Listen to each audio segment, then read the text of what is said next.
है नाम तेरा अमृत, इसका रस पीना है। बिनती है मेरे भगवन, हमें रस में जीना है। हमने तो यह विचार मजबूत कर लिया है, जैसे वो रखेगा वैसे रहेंगे, जैसे वो चाहेगा वैसे चलाएगा। इस नाम रूपी अमृत की शक्ति के पीछे पड़ जाओ, कुछ नहीं करना। जैसे ही आप नाम रूपी रस के पीछे पड़ोगे, वैसे ही नाम रूपी रस आपका चिंतन बदलेगा, मन बदलेगा, बुद्धि को बदलेगा और आपकी जो इंद्रिय हैं उनको सात्विक करेगा। जिस दिन ये सब कुछ आपको महसूस होने लगे कि हमारे अंदर नाम ने यह परिवर्तन कर दिया है, उस दिन आप एक साधारण मनुष्य नहीं, प्रभु सात्विक सेवक हो जाओगे। और जिस दिन आप प्रभु सात्विक सेवक हो गए, उस दिन आपकी मांग पूरी होना शुरू हो जाएगी। दिखावे की भक्ति से बचो, दिखावे से प्रभु ना तो प्रसन्न होते हैं और ना ही उसका फल देते हैं। इस बात को समझने का प्रयास ही नहीं कर रहा है जीव कि प्रभु प्रसन्न किस चीज से होते हैं और प्रभु फल कैसे देते हैं। एक छोटी सी बात नहीं समझ रहा है जीव कि जब तक हम नाम रूपी रस का अमृत बार बार नहीं ग्रहण करेंगे, तब तक हमारा चिंतन शुद्ध नहीं होगा। और जब तक चिंतन शुद्ध नहीं होगा, आप भटकते ही रहोगे और यह जीवन भटकते भटकते व्यतीत हो जाएगा। इसका कोई मूल नहीं रहेगा, इसका कोई अर्थ नहीं रहेगा। जब तुम आए जगत में, जग हंसा तुम रोए, ऐसी करनी कर चलो, तुम हंसो जग रोए। ये शब्द बड़े अनमोल हैं, इनका अर्थ बड़ा गहरा है। सुन सबने रखे हैं, इनका रस किसी किसी ने ग्रहण किया है। जिसने इसको ग्रहण किया है वह आनंदित हो गया है। उसे कहीं भ्रमण करने की, भटकने की जरूरत ही नहीं रही। किस लिए जन्म हुआ, कैसे तुम इस धरा पे आए और कैसे तुम कर्म कर रहे हो और कैसे कर्म करके तुम चले जाओगे, इस बात को एक बार अपने अंदर जरूर विचार कर। परिवर्तन तुम्हारे खुद के करने से होगा। जब तक तुम सही चिंतन नहीं करोगे, सही चिंतन में नहीं जुड़ोगे, तब तक परिवर्तन होना असंभव है।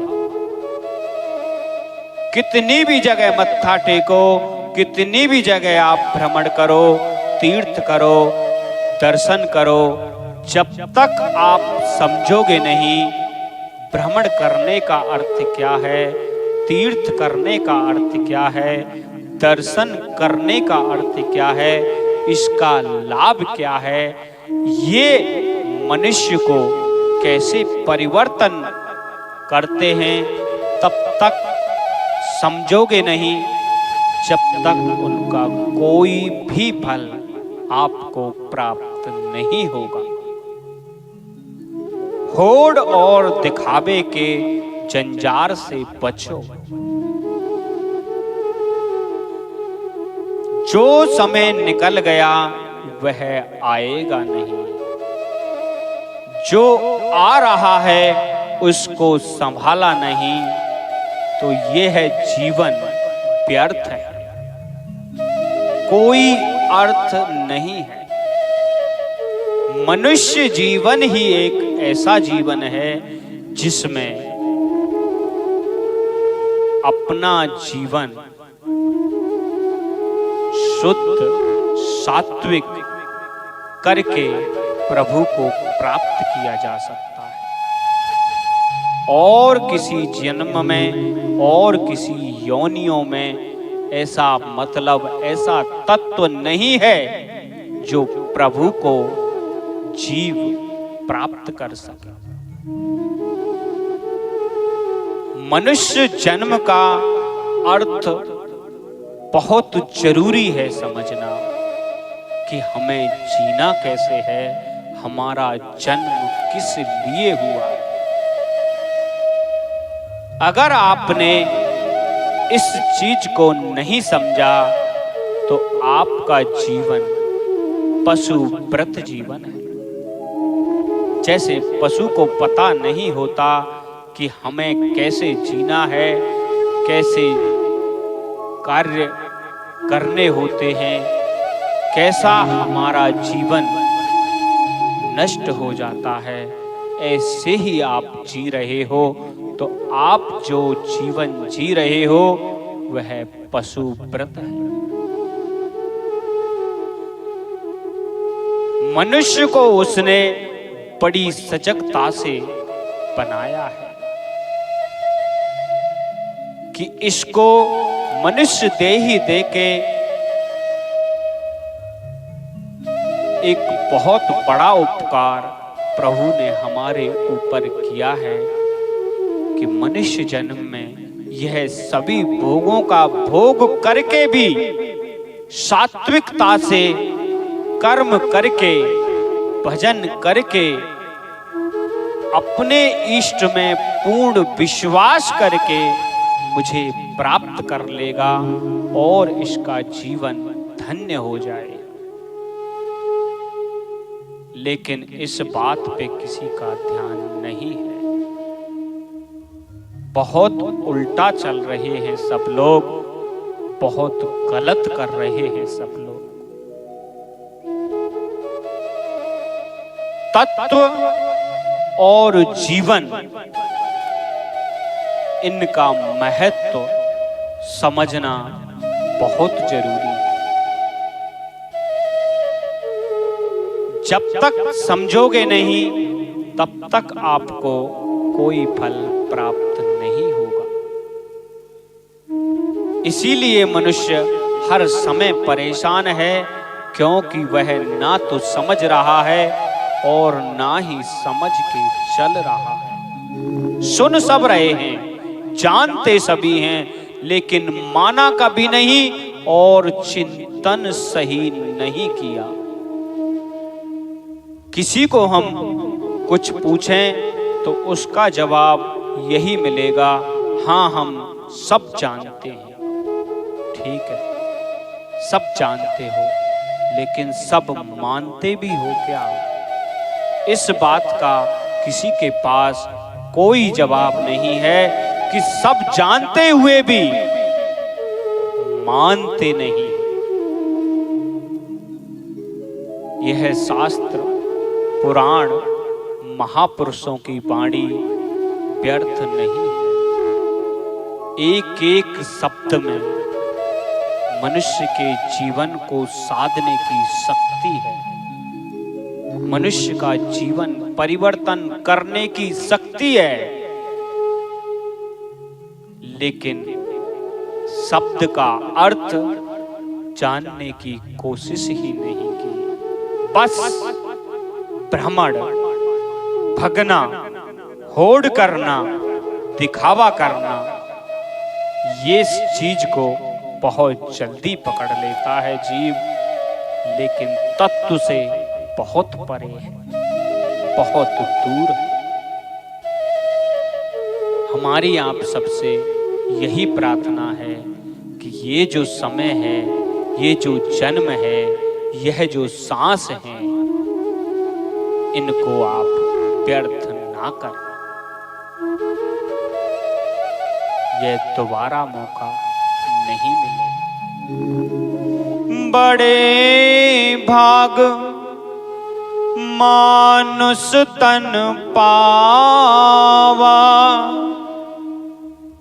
सुर दुर्लभ सद ग्रंथन गावा। शास्त्रों में उच्चारण है, बड़ा दुर्लभ है ये मानव देह।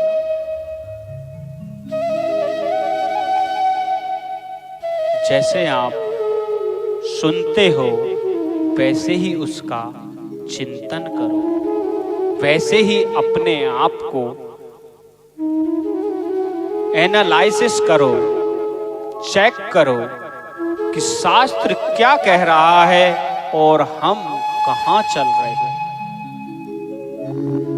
हमारी गलतियों की वजह से हमको फल प्राप्त नहीं हो रहा है। अगर हम अपने आप को शास्त्र के अनुकूल बनाने कोशिश करें तो परिवर्तन होना निश्चित है। दाता एक राम, भिखारी सारी दुनिया, देते देते राम नहारे, लेती लेती दुनिया। हमारी जो मांगने की प्रगाढ़ता है वह मजबूत नहीं है। देने वाला तो दोनों हाथें खोल के बैठा है कि तू मांग तो सही, इतना बजट ला तो सही, तेरे मांगने के लिए और मैं देने के लिए तैयार बैठा हूं। पर उसकी बराबर आपके पास बजट का होना बहुत जरूरी है। बजट है हरि नाम, हरि चिंतन, शुद्ध कर्म, शुद्ध विचार, शुद्ध मन। कबीरा सब जग निर्धन, धनवंता नहीं को, धनवंता सोई जानियो, जाको राम नाम धन हो। कितनी सुंदर बात शास्त्र में कही गई है। सबसे बड़ा धनी वह है जिसके पास नाम रूपी धन है, नाम रूपी शक्ति है। लेकिन हम लोग पैसे वाले को धनी समझते हैं, नाम वाले को भिखारी समझते हैं। हमारी जो सोच है, हमारा जो चिंतन है, वह बिल्कुल बिगड़ा हुआ है। इसको सुधारो, सब कुछ बदलता चला जाएगा और उस मालिक पे प्रगाढ़ विश्वास और प्रगाढ़ प्रेम रखो। बदलाव निश्चित है। राधे राधे।